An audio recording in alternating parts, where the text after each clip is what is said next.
क्या है ना, जैसे छत्तीसगढ़ हुआ, एमपी हुआ, यहाँ पर शेड्यूल ट्राइब्स ज़्यादा हैं, शेड्यूल कास्ट कम है, शेड्यूल ट्राइब्स यहाँ पर ज़्यादा हैं। तो शेड्यूल ट्राइब ऑब्वियस जैसे आपको भी पता है भाई वो अपने अलग ही एरिया में रहते हैं, जिसको अपन बोल सकते हैं एक शेड्यूल एरिया। ओके। तो एक टॉपिक बनता है यहाँ पे कि भाई वो जो शेड्यूल एरिया है जहां पर वो शेड्यूल ट्राइब्स रहती हैं, तो वहां पर छत्तीसगढ़ एक्साइज एक्ट लगेगा या नहीं लगेगा। Very good morning. तो उसके अंदर जो जनरल बात है ना, वो हमारी ये होती है कि हाँ बिल्कुल शेड्यूल एरिया में भी छत्तीसगढ़ एक्साइज एक्ट लगेगा, पर Chhattisgarh excise act schedule tribes को नहीं लगेगा। वो शेड्यूल ट्राइब्स जो उस शेड्यूल एरिया में रह रही है ना, उनको नहीं लगेगा। विच मीन्स भाई मान लो ये है छत्तीसगढ़, ये है छत्तीसगढ़, इसके अंदर ये जो एरिया है ना, ये एरिया, ये मान लो है शेड्यूल एरिया, शेड्यूल एरिया। इस एरिया में एक्ट लगेगा, इस एरिया की बात करें तो एक्ट लगेगा। हाँ, यहां पर जो शेड्यूल ट्राइब्स रह रही है ना, उनको नहीं लगेगा। फॉर एग्जाम्पल इनको नहीं लगेगा, एरिया को लगेगा। फॉर एग्जाम्पल मैं जो शेड्यूल ट्राइब का बंदा नहीं हूं, जो उस शेड्यूल एरिया में रह रहा हूं, या फिर मान लो रह भी रहा हूं, या ऐसा मान लो कि मैं शेड्यूल ट्राइब का बंदा नहीं हूं और मैं वहां पर जाकर इलीगल दारू बनाता हूं, मैं वहां पर जाकर बिना लाइसेंस के दारू बेचता हूं, मुझ पर एक्ट लगेगा।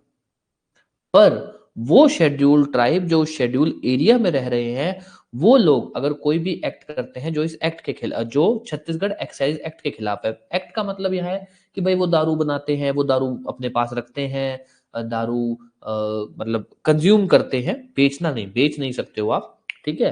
तो दारू बनाते हैं, दारू अपने पास मतलब खुद के लिए यूज करते हैं, या दारू अपने पास रखते हैं, जो दारू बिना परमिशन के है, बिना लाइसेंस के, उनको ये एक्ट नहीं लगेगा।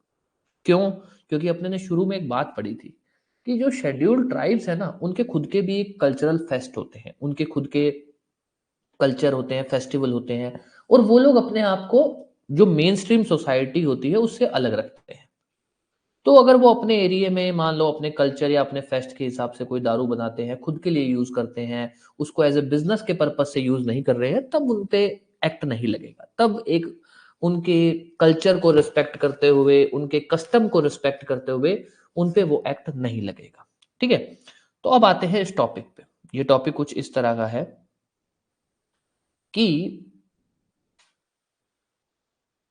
एक मिनट ना,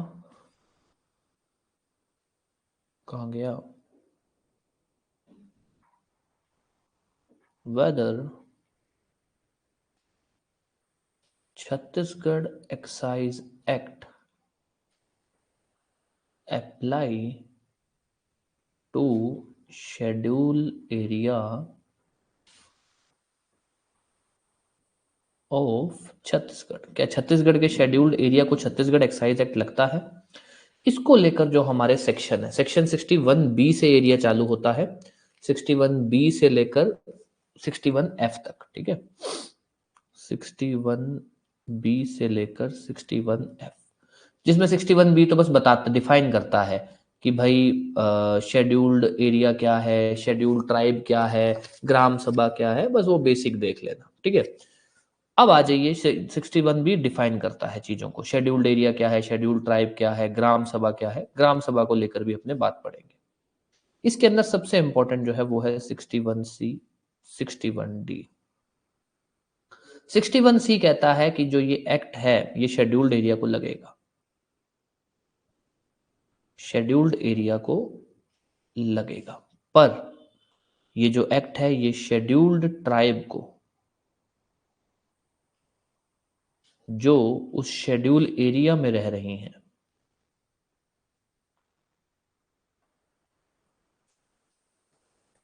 उनको नहीं लगेगा। कहाँ गया? उनको अप्लाई नहीं होगा। ये एक चीज ध्यान रखना, ये एक जनरल क्वेश्चन है, आपका प्री का क्वेश्चन बन सकता है कि क्या Chhattisgarh excise act scheduled area को लगता है? लगता है। क्या Chhattisgarh excise act scheduled tribe को लगता है क्या इन शेड्यूल्ड एरिया? तो ध्यान रखना, नहीं लगता। पर ऐसा नहीं है कि कभी नहीं लगता, नहीं, कुछ एक सिचुएशन है जिन पर नहीं लगता। सर्टेन सिचुएशंस है जहां पर नहीं लगता। ऐसा नहीं है कि वो दारू बना के बेच रहे हैं तब नहीं लगेगा ना। सर्टेन सिचुएशंस है। सिचुएशन क्या है? अगर वो दारू जो है बना रहे हैं खुद के यूज के लिए, क्या है, कहां गया, अगर दारू बना रहे हैं, अपने पास रख रहे हैं फॉर डोमेस्टिक कंजम्पशन, मतलब खुद के यूज के लिए, सीधा लिख देते हैं पर्सनल यूज, पर्सनल यूज, तब नहीं लगेगा। दूसरी बात, अगर जो दारू उनके पास है, जो भी मान लो उनके पास दारू मिलती है, वो 5 लीटर से ज्यादा नहीं होनी चाहिए। कितना? 5 litre.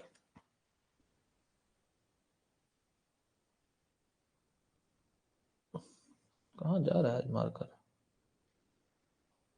Not more than 5 litre पर हाउस होल्ड, विच मीन्स अगर शेड्यूल ट्राइब दारू बना रही है बिना लाइसेंस के और उसको बेच रही है, तब ये एक्ट लगेगा। शेड्यूल ट्राइब दारू बना रही है खुद के यूज के लिए, नहीं लगेगा उन पे एक्ट। शेड्यूल ट्राइब दारू बना रही है उनके कल्चरल फेस्ट के लिए, नहीं लगेगा।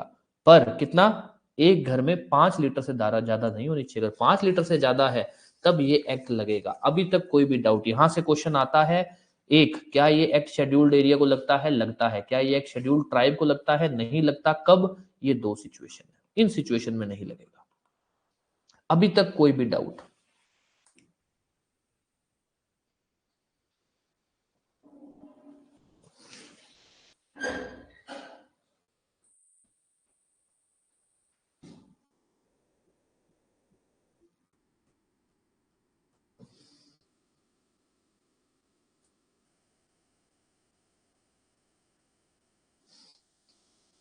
हाँ जी, दोबारा बोल देता हूं।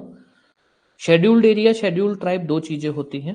शेड्यूल्ड एरिया तो ऐसा होता है वो एरिया जहां पर शेड्यूल्ड ट्राइब नहीं रहता। शेड्यूल्ड एरिया जैसे मान लो, एग्जांपल ले लेते हैं भाई, छत्तीसगढ़ ले लो, ठीक है। छत्तीसगढ़ का मान लो एक एग्जांपल ले लेते हैं भाई, छत्तीसगढ़ है, ये पूरा छत्तीसगढ़ है, ये जो डब्बा है। इस छत्तीसगढ़ के अंदर एक तो है भाई, जो एक जिसको अपने बोल देते हैं नॉन टीएसपी। नॉन टीएसपी मतलब भाई शेड्यूल्ड एरिया नहीं है। एक होता है शेड्यूल्ड एरिया। शेड्यूल्ड एरिया हम उसको बोलते हैं जहां पर शेड्यूल्ड ट्राइब्स, शेड्यूल्ड कास्ट रहते हैं। मतलब वो है वहां पर वो ये कह सकते हैं कि भाई उन्हीं का एरिया है वो, वहां पर वो पुश्तों से रह रहे हैं, तो उसको मार्क कर दिया जाता है एज शेड्यूल्ड एरिया। ठीक है। तो अब शेड्यूल्ड एरिया तो मतलब क्या है कि भाई वहां पर वो अपने पुश्तों से रह रहे हैं। और हमने एक्साइज एक्ट के अंदर हमने जब एक बार बात पढ़ी थी कि छत्तीसगढ़ एक्साइज एक्ट जो है, नॉर्मली हमने एक बात पढ़ी थी कि वो शेड्यूल्ड ट्राइब्स को नहीं लगता है। तब हमने एक नॉर्मली सी बात पढ़ी थी, उसी चीज को यहाँ पर इन डिटेल बताया गया है कि भाई ऐसा नहीं है कि Chhattisgarh excise act scheduled area में नहीं लगेगा, शेड्यूल्ड एरिया में लगेगा। फॉर एग्जाम्पल भाई मान लो एक डिस्ट्रिक्ट का नाम ले लेते हैं। एक डिस्ट्रिक्ट है जिसका नाम है पी। ठीक है, डिस्ट्रिक्ट का नाम क्या है? पी। ये डिस्ट्रिक्ट क्या है? यहां पर शेड्यूल्ड ट्राइब्स रहते हैं जी। तो ये डिस्ट्रिक्ट एक तरह से क्या हुआ? शेड्यूल्ड एरिया हुआ, शेड्यूल्ड एरिया हुआ। अब ऐसा नहीं है कि एक्साइज एक्ट इस एरिया पे नहीं लगेगा, पी पर ही नहीं लगेगा, लगेगा। अब ये नहीं है कि मैं पी डिस्ट्रिक्ट में जाकर और मैं इलीगल दारू बेच रहा हूं, मैं इलीगल दारू बना रहा हूं और मैं कह दूं कि जी मेरे पे ये एक्ट नहीं लगेगा। क्यों? क्योंकि Chhattisgarh excise act scheduled area में नहीं लगता ना। Chhattisgarh excise act scheduled area में लगता है। पर उस एरिया में अगर कोई शेड्यूल्ड ट्राइब रह रही है जिनका वो एरिया है, उन पर नहीं लगेगा। क्यों? क्योंकि उनके खुद के भी एक कल्चर होता है, उनका खुद का भी एक, आप बोल सकते हो कि भाई जैसे वहां पर वो लोगों के जो एक फेस्टिवल होते हैं जहां पर वो लोग दारू खुद की बनाते हैं, दारू पीते हैं, ये सब चीजें। तो उनके कल्चर को रिस्पेक्ट करने के लिए कर रखा है कि भाई उन शेड्यूल्ड ट्राइब पर नहीं लगेगा। तो अपने बस इतना ध्यान रख लेना, शेड्यूल्ड एरिया शेड्यूल्ड ट्राइब में कंफ्यूज मत होना। अपने बस इतना ध्यान रख लेना कि जो छत्तीसगढ़ एक्साइज एक्ट है ना, वो शेड्यूल्ड ट्राइब पर नहीं लगता। वो बोले शेड्यूल्ड एरिया पे लगता है, लगता है, शेड्यूल्ड ट्राइब पर नहीं लगेगा। वो शेड्यूल्ड ट्राइब जो शेड्यूल्ड एरिया में रह रही है। अब आती है बात, क्या शेड्यूल्ड ट्राइब को किस लिमिट तक नहीं लगता? दो चीजों पे नहीं लगता। अगर वो दारू बनाते हैं, दारू अपने पास रखते हैं फॉर पर्सनल यूज, दारू बेच रहे हैं तब लगेगा। अगर उनके पास दारू 5 लीटर तक की मिलती है, 5 लीटर से ऊपर की दारू उनके पास मिलती है तब लगेगा। तो in short Chhattisgarh excise act schedule tribe पर नहीं लगता है। वो शेड्यूल ट्राइब जो शेड्यूल एरिया में रह रही है, पर अगर ठीक है, पर कब लग सकता है शेड्यूल ट्राइब पे? एक, अगर शेड्यूल ट्राइब दारू बना के बेच रही है तब लगेगा। दूसरा, अगर शेड्यूल ट्राइब के किसी घर में 5 लीटर से ज्यादा की दारू मिलती है तब वहां पर छत्तीसगढ़ एक्साइज एक्ट लगेगा। ये इतनी सी बात बोलता है। हमारे पास क्वेश्चन क्या आता है कि Chhattisgarh excise act schedule tribe पर लगेगा, शेड्यूल ट्राइब जो शेड्यूल्ड एरिया में रहती है उस पर नहीं लगेगा, उस पर नहीं लगेगा। इतनी सी बात है।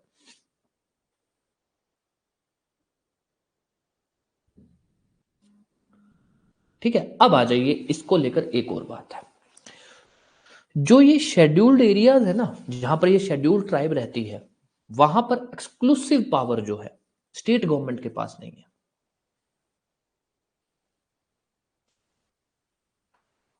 जो एक्सक्लूसिव पावर है, एक्सक्लूसिव पावर मतलब कि भाई दारू बना कौन सकता है, वहां पर मान लीजिए अगर सरकार को दारू का ठेका खोलना है, या फिर मान लीजिए उस शेड्यूल्ड एरिया के अंदर किसी को पर लाइसेंस देना है कि वो दारू बेच सकता है, दारू अपने पास रख सकता है, दारू को लेकर बिजनेस कर सकता है, तो जो एक्सक्लूसिव पावर है ना वो ग्राम सभा के पास है। जैसे पंचायत होती है ना, वैसे ग्राम सभा किसके पास है? ग्राम सभा के पास। ग्राम सभा के पास एक्सक्लूसिव पावर है, स्टेट गवर्नमेंट के पास नहीं है, ये ध्यान रखना। जनरली तो हम क्या बोलते हैं कि पावर किसके पास है जी? स्टेट गवर्नमेंट के पास। लाइसेंस देने की पावर किसके पास है? स्टेट। यहां पर नहीं, शेड्यूल्ड एरिया के केस में ग्राम सभा के पास पावर है। ग्राम सभा की ही कंसेंट से सब कुछ होगा। ग्राम सभा अगर कंसेंट करेगी कि हाँ आप इसको परमिशन दे दो, तभी परमिशन होगा। ग्राम सभा ने अगर ये कह दिया कि इस एरिया में दारू का ठेका नहीं खुलेगा तो नहीं खुलेगा, स्टेट गवर्नमेंट कुछ नहीं कर सकती। ये चीज ध्यान रख लेना। तो एक्सक्लूसिव पावर किसके पास है? ग्राम सभा के पास। बस इतनी सी बात ध्यान रख लेना। 61D। ठीक है, और उसके अलावा कोई भी कुछ भी ऐसा, बस इतना ही है। दो तीन ये बेसिक सी बातें हैं। तो शेड्यूल्ड एरियाज को लेकर इतनी सी बात है कि ये एक्ट जो है शेड्यूल्ड एरिया में लगता है, पर शेड्यूल्ड ट्राइब को नहीं लगता है। शेड्यूल्ड ट्राइब को किन चीजों पे नहीं लगता है, किन चीजों पे लगता है, ये ध्यान रख लेना। और शेड्यूल्ड एरिया के केस में एक्सक्लूसिव पावर किसके पास है? ग्राम सभा के पास। बस इतनी सी बातें हैं जो ध्यान रख लेना। कोई भी डाउट, कुछ भी?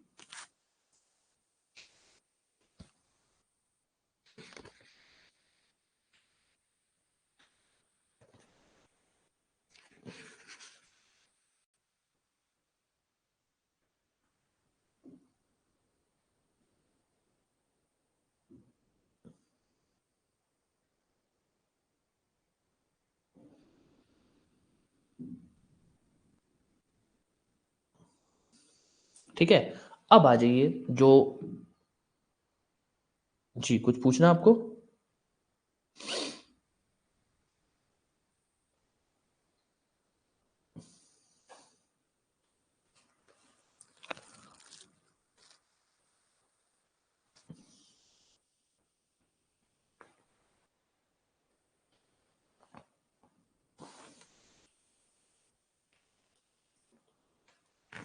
हाँ, 61D में जो सर्टेन सिचुएशन है, A1B, और उसके बाद आपका आता है D।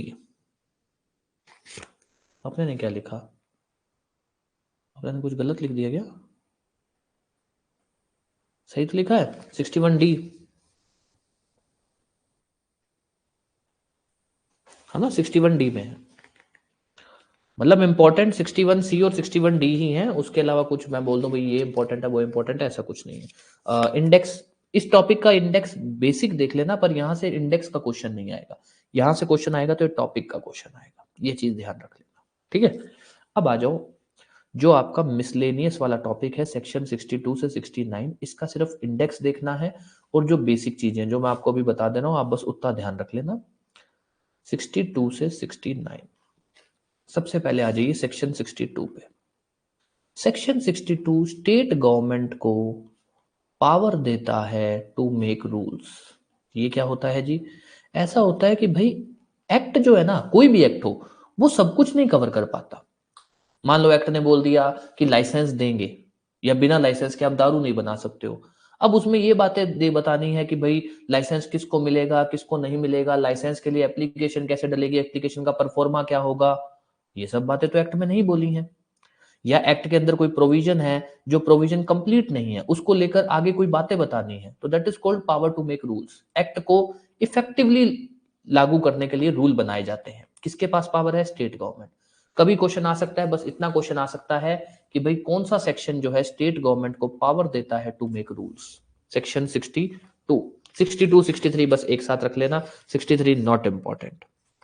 अब आ जाइए 64 और 65, दो सेक्शन है आपके, सेक्शन 64, सेक्शन 65।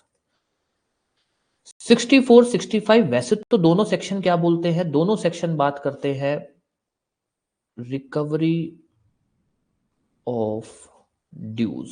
मान लीजिए किसी से एक्साइज रेवेन्यू लेना है, किसी से कोई टैक्स लेना है, किसी से कोई ड्यूटी लेनी है। फॉर एग्जांपल मुझे दारू का ठेका दिया और कहा गया था कि आप लाइसेंस का जो भी लाइसेंस की फीस है वो दोगे। मैंने कहा ठीक है जी दे दूंगा। बाद में मैंने वो फीस नहीं दी तो वो रिकवरी होगी ना मेरे से। तो रिकवरी को लेकर है 64 और 65, रिकवरी ऑफ ड्यूज, कोई भी सरकार का एक्साइज रेवेन्यू ड्यूटी टैक्स जो भी बनता है। अब ये दो तरीके हैं, एक तो है 64। 64 बोलता है भाई रिकवरी ऐसा है कि आपकी प्रॉपर्टी को अटैच किया जा सकता है एंड बेचा जा सकता है। 65 बात करता है लीन, राइट ऑफ लीन। क्या बात करता है? राइट ऑफ लीन। तो 64 तो बस इतना बोलता है कि भाई ये ड्यूज रिकवर करने के लिए जो स्टेट गवर्नमेंट है उस बंदे की प्रॉपर्टीज को अटैच कर सकती है, बेच सकती है। ये एक चीज हुआ। 65 कहता है कि भैया ऐसा है कि ड्यूज रिकवर करने के लिए आपका लीन बनता है। लीन मतलब राइट टू टेक प्रॉपर्टी। आप प्रॉपर्टी को अपनी कब्जे में ले सकते हो। ठीक है, लीन और सेल में फर्क होता है। लीन का मतलब ये नहीं है कि आप प्रॉपर्टी बेच सकते हो, नहीं। लीन का मतलब है आप प्रॉपर्टी पे अपना कब्जा रख सकते हो, प्रॉपर्टी को पोजेशन में ले सकते हो। तो 65 कहता है कि स्टेट गवर्नमेंट जो है अगर कोई ड्यूज बनते हैं तो उस ड्यूज को रिकवर करने के लिए जो भी पर्सन है उसकी जो प्रॉपर्टीज है, मान लीजिए उसका कोई गोडाउन था जहां पे उसने दारू रख रखी थी, उसकी कोई फैक्ट्री थी जहां वो दारू बनाता था, या उसकी कोई भी प्रॉपर्टी थी, उनके ऊपर उनको अपनी पोजेशन में ले सकता है। ये दो सेक्शन है 64 एंड 65। बस इंडेक्स देख लेना, इतना देख लेना कौन सा सेक्शन है जो राइट देता है to attach and sell property, कौन सा सेक्शन है जो राइट ऑफ लीन की बात करता है, इंडेक्स। देन कम्स उसके बाद 66 एक देख लेना, 64, 65, हाँ ठीक है 66। स्टेट गवर्नमेंट के पास पावर है कि वो एग्जेम्प्ट कर सकती है पर्सन्स को from application of this act. State government चाहे तो कुछ भी ऑर्डर कर सकती है और बोल सकती है कि इस पर्सन पे, इस कंपनी पे ये एक्ट नहीं लगेगा। इंपॉर्टेंट? नॉट इंपॉर्टेंट, बट एक सेक्शन इंपॉर्टेंट है जो ध्यान रखना, सेक्शन 68। सेक्शन 68 बात करता है institution of suit against officer. ध्यान देना, सेक्शन 68 बोलता है कि क्या कोई केस फाइल हो सकता है कि जैसे मान लो एक्साइज ऑफिसर है या फिर जो भी पर्सन है जिनके पास पावर है इस एक्ट के अंदर काम करने का, सरकार के जो भी लोग, excise commissioner, officer, revenue collector, ये सब लोग, अगर ये लोग इस एक्ट के अंदर कोई भी काम करते हैं और मान लीजिए कोई भी पर्सन जो कहता है कि सर इन्होंने एक्ट किया जिसकी वजह से मेरा नुकसान हो और वो केस फाइल करना चाहता है, तो क्या केस फाइल हो सकता है? क्या बिल्कुल हो सकता है। ऐसा नहीं केस फाइल नहीं हो सकता, केस उनके खिलाफ फाइल हो सकता है। अगर आपको लगता है कि उन्होंने जो किया है उससे आपको कोई नुकसान हुआ है तो क्या सूट इंस्टीट्यूट हो सकता है? यस, बट कितने टाइम में? With in 6 month. अगर उनके एक्ट के 6 महीने में आप केस फाइल करते हो तभी होगा, अदरवाइज नहीं होगा।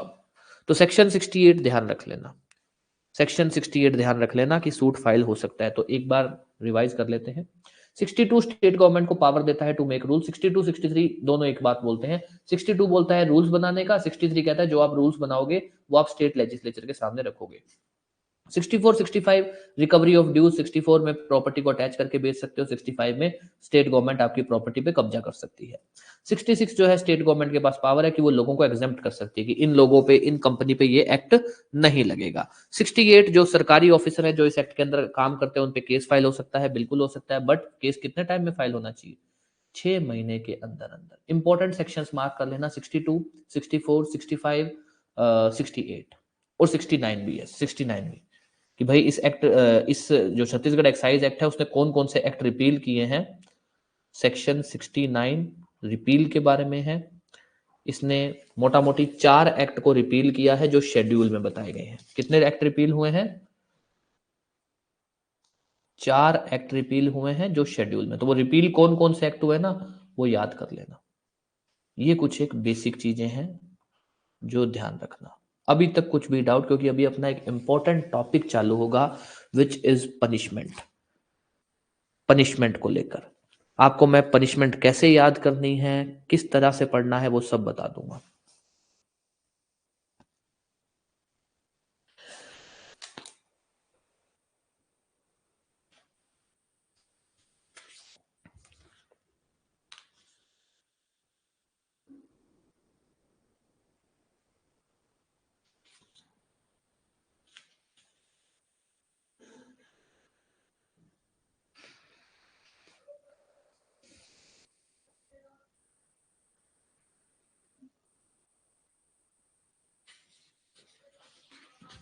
कोई भी डाउट कुछ भी पूछना है तो पूछ लो, क्योंकि फिर अपने टॉपिक चालू करते हैं जो है पनिशमेंट को लेकर सेक्शन 34 से लेकर सेक्शन 50 तक।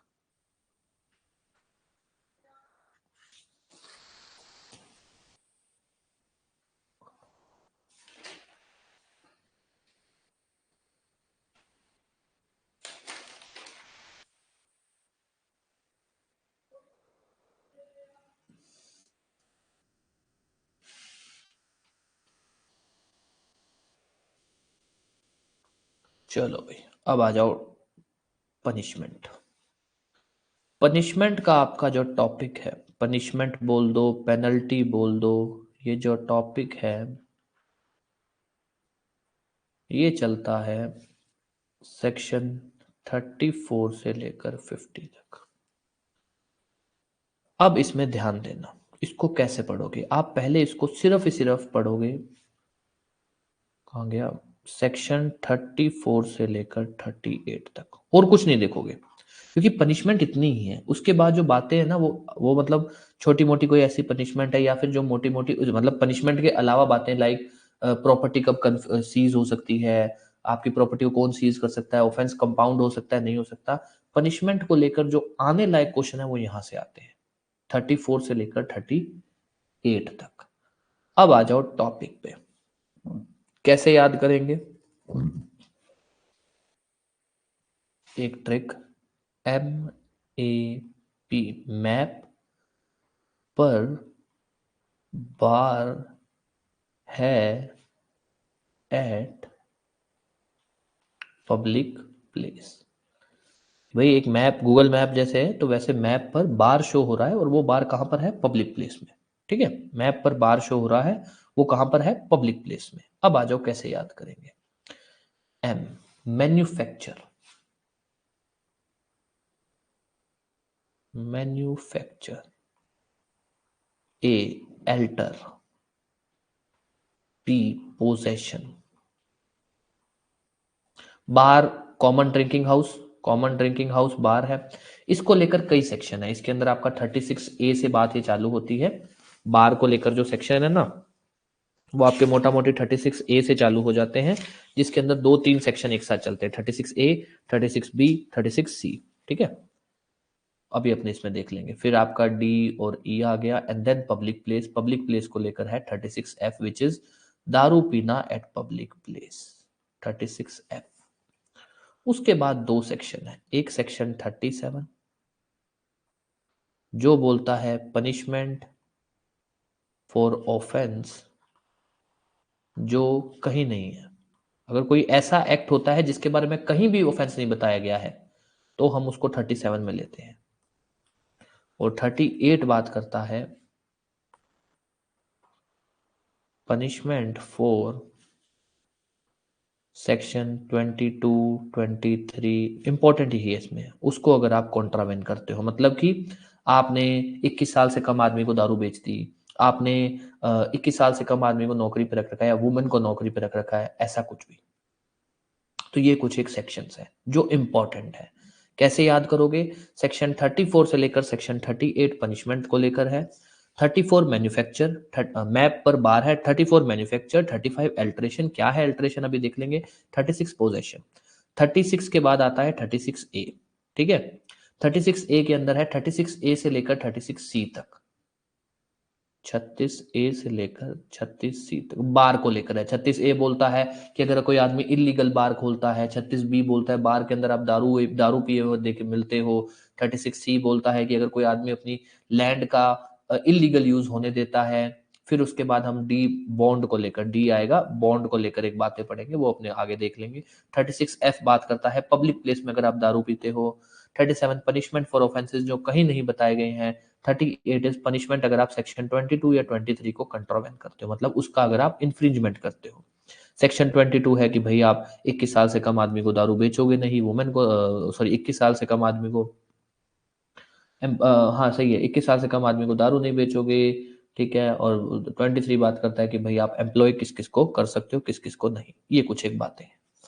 अब आ जाइए सबसे पहले मैन्युफैक्चर। अब अपने को यहां पर बस इतना ही याद रखना है और कुछ नहीं करना। पहला मैन्युफैक्चर, इसके अंदर क्या याद रखना, बस इसके अंदर इतना याद रख लेना, अगर वो आपसे ये क्वेश्चन पूछता है ना कि कोई भी पर्सन बिना अथॉरिटी के दारू बना रहा है, दारू बेच रहा है, दारू पोजेशन में रख रहा है, उसको इंपोर्ट कर रहा है, मतलब सब कुछ आता है। क्या क्या आता है? इंपोर्ट, एक्सपोर्ट, ट्रांसपोर्ट, एक जगह से दूसरी जगह लेकर जाता है, दारू बनाता है, मैन्युफैक्चर, वो अपने पास दारू रखता है, मतलब सब कुछ आ जाता है इसके अंदर। इसके अंदर सब कुछ आता है, बस एक चीज ध्यान रख लेना, अगर तो वो ये लैंग्वेज यूज करता है कि यहां पर आपसे सेक्शन 34 जब भी वो पूछेगा ना, तो वो ये पोजेशन नहीं पूछेगा, क्योंकि ध्यान रख लेना पोजेशन को लेकर दो सेक्शन है, 34 और 36। अगर वो पोजेशन पूछेगा तो आपसे 36 पूछेगा कि कौन सा सेक्शन बताता है पनिशमेंट फॉर इलीगल पोजेशन, क्या इलीगल पोजेशन, 36। 34 जब भी पूछेगा तो वो ये बोलेगा भाई पनिशमेंट क्या है फॉर अनलॉफुली दारू को इंपोर्ट करना, एक्सपोर्ट करना, ट्रांसपोर्ट करना, मैन्युफैक्चर करना, बस इतना ध्यान रख लेना। एक पनिशमेंट कितनी है, पनिशमेंट लिख लो नॉर्मल सीधा, 6 महीने से लेकर 2 साल, एंड फाइन जो है 10,000 से लेकर 50,000। और अगर वो दोबारा कन्विक्ट होता है 1 साल से लेकर 5 साल, एंड फाइन जो है 20,000 से लेकर 1 लाख। विच मीन सिंपल है, सजा को दुगनी कर दी। पहली बार में सजा कन्विक्ट, पहली बार अगर ऑफेंस करते हो तो कितना है 6 महीना, दूसरी बार करते हो तो कम से कम 1 साल, दुगना। फाइन पहली बार में कितना है 10,000, और अगर दूसरी बार करते हो तो 20,000। एक चीज अब इसके अंदर एक और ध्यान रखना, पहला क्या है, अगर कोई आदमी बिना अथॉरिटी के दारू मैन्युफैक्चर करता है, which is your section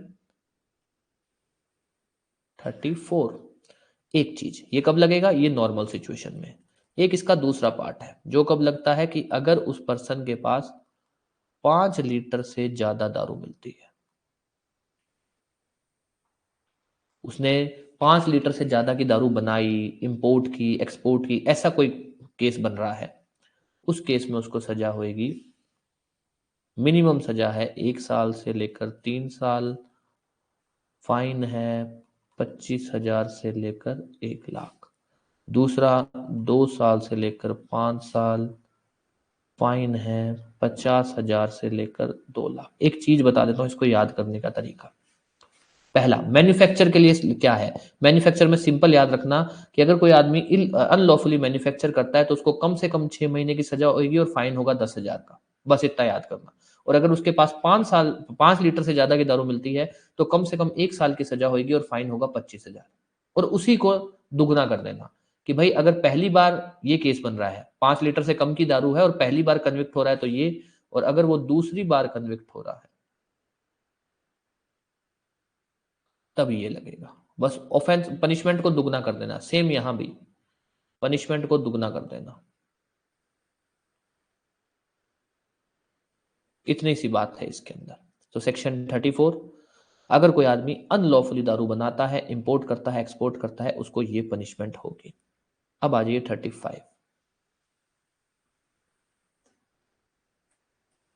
section punishment याद करनी है अपने को, ये ध्यान रख लेना, इंडेक्स याद करने की ट्रिक है, बाकी अपने को पनिशमेंट याद करनी है। सेक्शन 35, सेक्शन 35 किस चीज को लेकर है? अगर कोई आदमी डी नेचर्ड स्पिरिट को अल्टर करता है।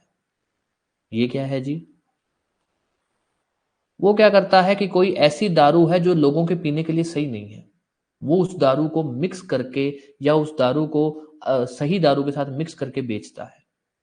डी नेचर्ड स्पिरिट को अल्टर करता है, उसके अंदर कुछ ना कुछ चेंज करता है ताकि वो लोगों के पीने के लिए सही हो जाए, जो परमिसिबल नहीं है। कानून कहता है नहीं, जो डी नेचर्ड स्पिरिट है, जो लोगों के लिए पीने के लिए सही नहीं है, आप उसको फेंकोगे। आप उसके अंदर कुछ भी ऐसा नहीं कर सकते कि उसके अंदर उसको मिलावट करके या उसको सही करके आप बेचोगे, ऐसा कुछ नहीं होगा। डी नेचर्ड स्पिरिट, डी नेचर्ड स्पिरिट के केस के अंदर कितनी सजा है? डी नेचर्ड स्पिरिट को अगर कोई अल्टर करता है तो उसको सजा कितनी है? यहां सिंपल है, कम सजा है, 2 महीने से लेकर 2 साल एंड फाइन 5,000 से लेकर 25,000। और अगर दूसरी बार कन्विक्ट हो रहा है 1 साल से लेकर 6 साल एंड फाइन 5,000 से लेकर 50,000, अगर दूसरी बार कन्विक्ट हो रहा है। इतना ही याद कर लेना बहुत है। 34 आने लायक क्वेश्चन है, 35 कम चांसेस है, बट 36 के बहुत अच्छे चांसेस है। 36 बहुत ही ज्यादा चांसेस हैं कि सेक्शन 36 आपसे पूछा जा सकता है। डायरेक्ट क्वेश्चन आएगा कि अगर कोई पर्सन के पास इलीगल पोजेशन है, इलीगली अपने पास दारू रखता है, अगर कोई पर्सन इलीगली अपने पास दारू रखता है, सिंपल सी इसकी पनिशमेंट है, एक ही पनिशमेंट है, कम से कम 3 महीना से लेकर 5 साल एंड फाइन जो 1 लाख से लेकर 5 लाख। इंपॉर्टेंट है, इसको याद रख लेना। तो अपने ने 3 सेक्शन अभी तक किए हैं, 34, 35 और 36। 34 क्या है जी? 34 अगर कोई आदमी इलीगली दारू बनाता है, इंपोर्ट करता है, एक्सपोर्ट करता है, उसके अंदर उसको कितनी सजा होगी? 6 महीना कम से कम, और अगर 5 लीटर से ज्यादा की दारू है तो 1 साल की सजा कम से कम, और दूसरी बार में दोनों की सजा दुगनी कर देना। डी नेचर स्पिरिट को अगर अल्टर करता है तो 2 महीना कम से कम, दूसरी बार है तो 1 साल कम से कम, इलीगल पोजेशन रखता है तो 3 महीना कम से कम। ये है 3 पनिशमेंट मैप को लेकर। अब आ जाइए बार को लेकर कि भाई अगर आदमी बिना परमिशन के बार खोलता है, अगर कोई आदमी दारू पिया हुआ मिलता है बार में, दारू पिया हुआ मतलब, अभी चलो उस पे आते हैं, चलो पहले टॉपिक पे आ जाते हैं सीधा। 36A,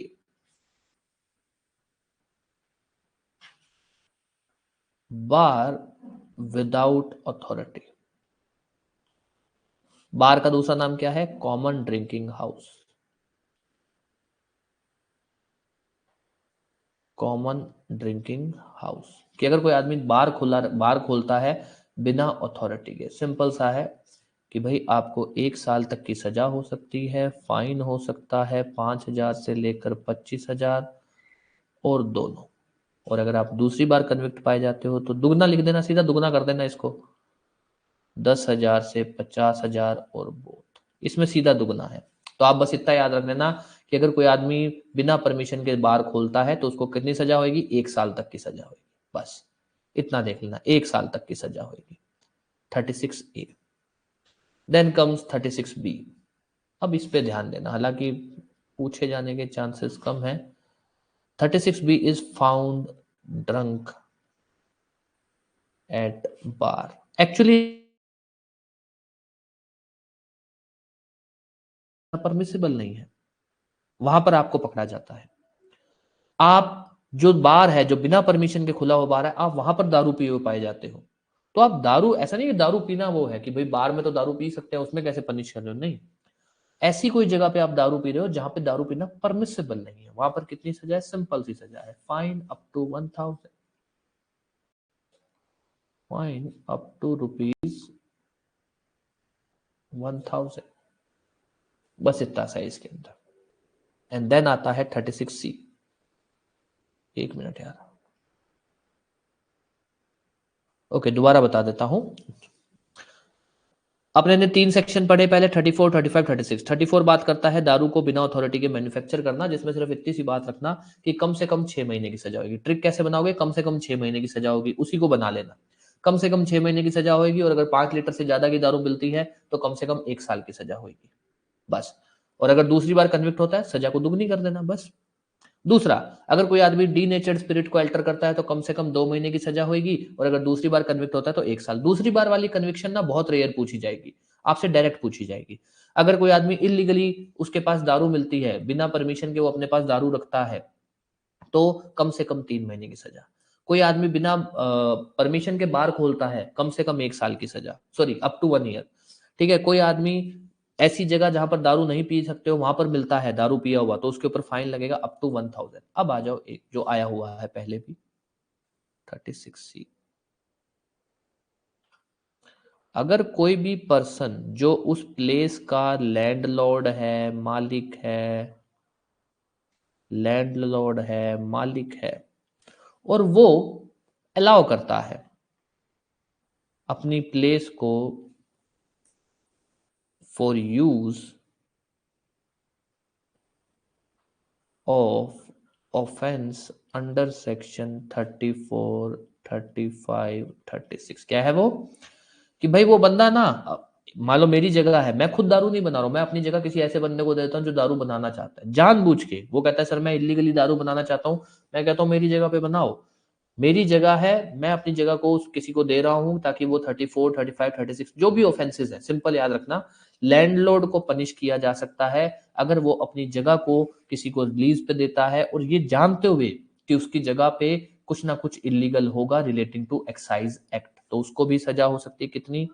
up to 1 year, fine 200 रुपए से लेकर 2000 तक का, और वो इतना सा ध्यान रख लेना, उसको 1 साल तक की सजा हो सकती है। तो 36 इतना सा है। अब आ जाइए बॉन्ड को लेकर टॉपिक। ध्यान देना, 2 तरह के बॉन्ड है, हमने बीएनएसएस में भी बॉन्ड पढ़ा हुआ है, bond for keeping peace,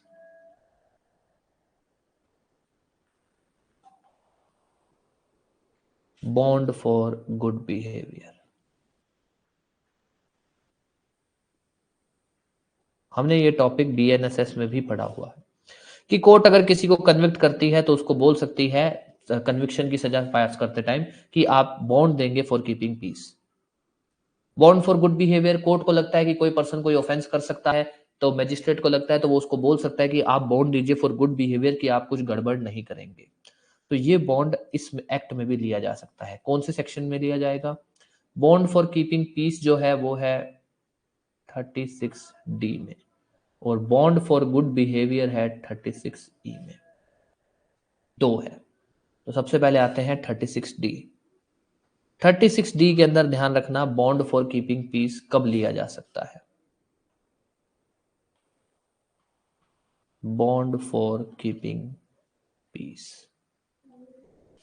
bond for keeping peace कब लिया जा सकता है? अगर कोर्ट किसी को कन्विक्ट करती है अंडर सेक्शन 34 और 36, मैन्युफैक्चर के अंदर या फिर पोजेशन के अंदर, इसके अंदर अगर कन्विक्ट करती है तो उससे बॉन्ड लिया जा सकता है फॉर कीपिंग पीस। ये जो बॉन्ड है, इस बॉन्ड को पास करने का ऑर्डर अपीलेट कोर्ट भी पास कर सकती है। अगर मामला अपील में चल रहा है तो अपीलेट कोर्ट भी ये ऑर्डर पास कर सकती है, और रिविजनल कोर्ट भी। बाकी सारी बातें सेम है जो हम बॉन्ड में पढ़ते हैं ना, बॉन्ड फॉर कीपिंग पीस, कि ये बॉन्ड वॉइड कब हो जाएगा? अगर जो कन्विक्शन है वो सेट असाइड हो जाती है, जिसको जिस पर्सन को जिसके लिए सजा हुई थी और आपने उसको ऑर्डर किया था, अगर वो कन्विक्शन ही हट जाती है तो फिर ये बॉन्ड भी वॉइड हो जाएगा। देन कम्स, हाँ, bond with security, without security कैसे भी ले सकते हो आप। इसमें बॉन्ड ले सकते हो, आप इसमें बेल बॉन्ड ले सकते हो, कोई भी ले सकते हो जो आपकी इच्छा हो। तो यहां से कोई क्वेश्चन आएगा, यहां से सिर्फ एक क्वेश्चन बन सकता है कि कौन सा section bond for keeping peace की बात करता है। बॉन्ड फॉर कीपिंग पीस कब लिया जा सकता है? कब लिया जा सकता है? अगर किसी पर्सन को कन्विक्ट किया जाता है अंडर सेक्शन 34 या फिर 36। अभी अपने इसको रिवाइज भी करेंगे, ठीक है। अब आते हैं अगला पॉइंट विच इज 36, 36E। इसमें बस इतना ध्यान रख लेना, बॉन्ड फॉर गुड बिहेवियर, कि अगर लगता है कि कोई बंदा कोई ऑफेंस कर सकता है अंडर दिस एक्ट तो उससे बॉन्ड लिया जा सकता है फॉर गुड बिहेवियर, और by judicial magistrate first class, वो ऑर्डर कर सकता है कि आप बॉन्ड फॉर गुड बिहेवियर दीजिए। देन आ जाइए दारू अगर आप पब्लिक प्लेस पे पीते हैं तो 36F, अगर आप पब्लिक प्लेस पे दारू पीते हैं, इसमें 2-3 चीजें हैं। पहला, एक minute, drinking eight public place. अब इसमें ध्यान रखना भाई, अगर कोई आदमी पब्लिक प्लेस में दारू पीता है, एक तो है नॉर्मल कि भाई आपको 1 साल से लेकर 1,000 से लेकर 5,000 रुपए तक का फाइन लगाया जा सकता है, पहला ये है। पर उसके बाद आता है आगे की कहानी कि भाई अगर आप पब्लिक प्लेस पे दारू पीते हैं और आप कोई क्या करते हैं, न्यूसेंस करते हैं, आप क्या करते हैं, कोई न्यूसेंस करते हैं। अगर आप पब्लिक प्लेस पे, ठीक है, आप कोई न्यूसेंस करते हैं तब क्या होगा, तो इतना सा ध्यान रख लेना। पहला तो है नॉर्मल, और अगर आदमी जो है न्यूसेंस करता है तो होगी 10,000 से लेकर 25,000, नहीं इसके अंदर ऐसे लिखो, उसको सजा होएगी 3 महीने तक की सजा एंड 10,000 से लेकर 25,000 तक का फाइन, अगर वो बंदा कोई न्यूसेंस कमिट कर रहा है। मान लो पब्लिक प्लेस में दारू पी के शोर शराबा कर रहा है, ठीक है, ऐसा कुछ शोर शराबा कर रहा है, लोगों को तंग कर रहा है, नॉर्मली कितना है, फाइन लगेगा। और अगर पब्लिक प्लेस में दारू पी के कुछ हुड़दंग मचाता है तब ये लगेगा। और अगर मान लीजिए दूसरी बार कन्विक्ट पाया जाता है, कोई ऐसा सिचुएशन है जब वो दूसरी बार कन्विक्ट पाया जाता है इसमें, तब है 3 महीना एंड फाइन होगा जो होगा 10,000 से 5,000, 10,000 मैक्सिमम है, 5,000 से लेकर 10,000। ये दूसरी बार वाले केस में। एक चीज ध्यान रखना, एग्जामिनर को भी ये बात पता है कि पनिशमेंट्स याद करनी बच्चों के लिए बहुत मुश्किल है, इतने सारे सब्जेक्ट हैं, इतने सारे सेक्शन हैं, तो पनिशमेंट कैसे याद करोगे। एक चीज, ये तो मैंने लिख इसलिए दिया क्योंकि आपको समझा सकूं। सबसे पहले पनिशमेंट को पार्ट में डिवाइड करना, 34 से लेकर 36 तक ले लेना एक बार, ठीक है, 36F तक ले लेना, उससे आगे मत जाना। 34 की याद कर लेना भाई, अगर कोई आदमी बिना अथॉरिटी के मैन्युफैक्चर करता है तो उसको कितनी सजा होगी, तो बस नॉर्मल याद कर लेना, उसको कम से कम 6 महीने की सजा होगी, बस इतना याद कर लेना कि अगर कोई बंदा बिना अथॉरिटी के दारू मैन्युफैक्चर करता है इंपोर्ट, तो 6 महीने की कम से कम सजा होगी। उसी से बस याद कर लेना, अगर वो 5 लीटर से ज्यादा की दारू मैन्युफैक्चर पाई जाती है तो 1 साल की सजा होगी, बस कम से कम। दूसरा, डी नेचर स्पिरिट को अल्टर करता है तो कम से कम 2 महीने की सजा होगी। दूसरी बार वाले बाद में मतलब मत याद करना चाहे। तीसरा, अगर कोई बंदा बिना अथॉरिटी के दारू उसके पास पाई जाती है, कम से कम 3 महीने की सजा होगी, तो 6 महीना, फिर 2 महीना, फिर 3 महीना। देन कम्स, अगर कोई बंदा बार खोलता है विदाउट अथॉरिटी के 1 साल तक की सजा। अगर कोई बंदा कोई ऐसी जगह जहां पर दारू नहीं पी सकते और वहां पर दारू पीता हुआ पाया जाता है, 1,000 रुपए तक का फाइन। मत 36 बीच है, छोड़ देना। 36 ही इंपॉर्टेंट है, कोई बंदा अपनी जगह को इलीगल पर्पस के लिए यूज होने देता है तो उसको कितने तक की सजा होगी, 1 साल तक की। ये ध्यान रखना, अगर आप बार खोलते हो बिना परमिशन के तब भी 1 साल तक की सजा है, अगर आप अपनी जगह देते हो किसी को कि वो वहां पर इलीगल बार खोल सकता है तब भी 1 साल तक की सजा है। देन 36D और E, bond, bond for keeping peace कब लिया जा सकता है, अगर कोर्ट किसी को कन्विक्ट करती है अंडर 34 या 36। कौन सी कोर्ट ले सकती है, कोई भी कोर्ट, मामला अपील में गया अपीलेट कोर्ट भी ले सकती है, रिविजनल कोर्ट भी ले सकती है। Bond for good behaviour 36E, अगर कोई आदमी पब्लिक प्लेस पे दारू पिया हुआ पाया जाता है तो नॉर्मली है फाइन, और अगर वो हुड़दंग मचाता है तो उसको कितनी सजा हो सकती है, 3 महीना। इस तरीके से याद करना। मैन्युफैक्चर कितना, मैन्युफैक्चर की सजा है कम से कम 6 महीना, एल्टर करता है कम से कम 2 महीना, अगर इलीगल पोजेशन है कम से कम 3 महीना। ऐसे इस तरह से, अभी क्योंकि वो आपसे पनिशमेंट पूछेगा, तो पनिशमेंट में ऐसा नहीं कि वो बहुत ही मिलती जुलती ऑप्शन रखेगा, नहीं, अगर वो पनिशमेंट पूछेगा तो वो ऑप्शन अगर रखेगा तो बहुत ही अलग अलग रखेगा, ऐसा नहीं कि बिल्कुल ही मिलते जुलते थे, क्योंकि एग्जामिनर को भी पता है कि पनिशमेंट याद करना सबसे मुश्किल है इसका। तो पहले इस तरीके से याद कर लेना, फिर धीरे धीरे इस पे कमांड बनाते रहना। ठीक है।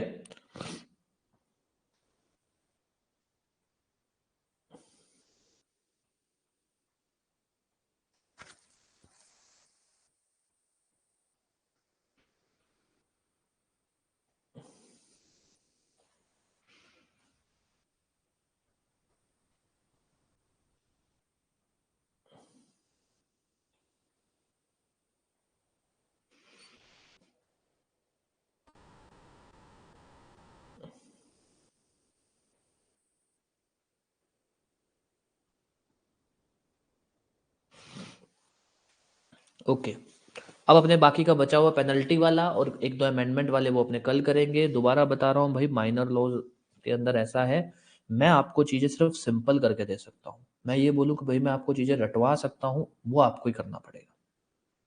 जिन चीज़ों पे ट्रिक बन सकती है वहाँ पर ट्रिक बना सकता हूँ, जितना चीज़ों को सिंपल कर सकता हूँ अपने सिर्फ उतना ही कर सकते हैं। याद आपको करना पड़ेगा, चीज़ों को बार बार रिवाइज आपको करना पड़ेगा। 1 to 24 का आपका टेस्ट अपलोड हो चुका है, 1 to 24 को पढ़ो और उसका टेस्ट दो, ताकि अगला जो टेस्ट अपलोड हो तो आपको ये हो कि पहले वाला आपको आता है और बाकी बचा हुआ ही कवर करना है। ठीक है, तो ये प्लीज़ थोड़ा सा एफर्ट डालिए।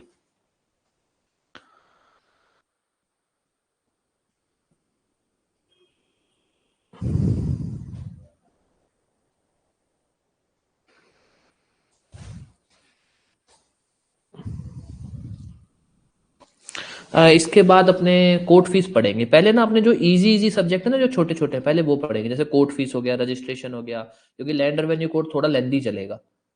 हालांकि है बहुत इजी लैंड रेवेन्यू कोड, पर वो थोड़ा लंबा चलेगा। तो अपने मान लो ये छोटे छोटे पढ़ रखे हैं तो आप उसके साथ साथ रिवीजन करते रहना, और मान लो जो बड़ा सब्जेक्ट है फिर वो अपने वो कर लेंगे।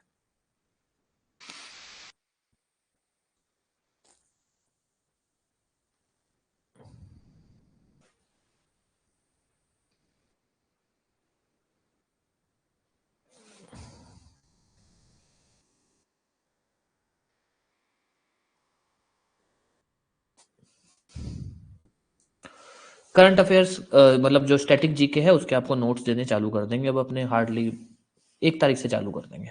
1 तारीख से आपके नोट्स बनाने और चालू कर देंगे।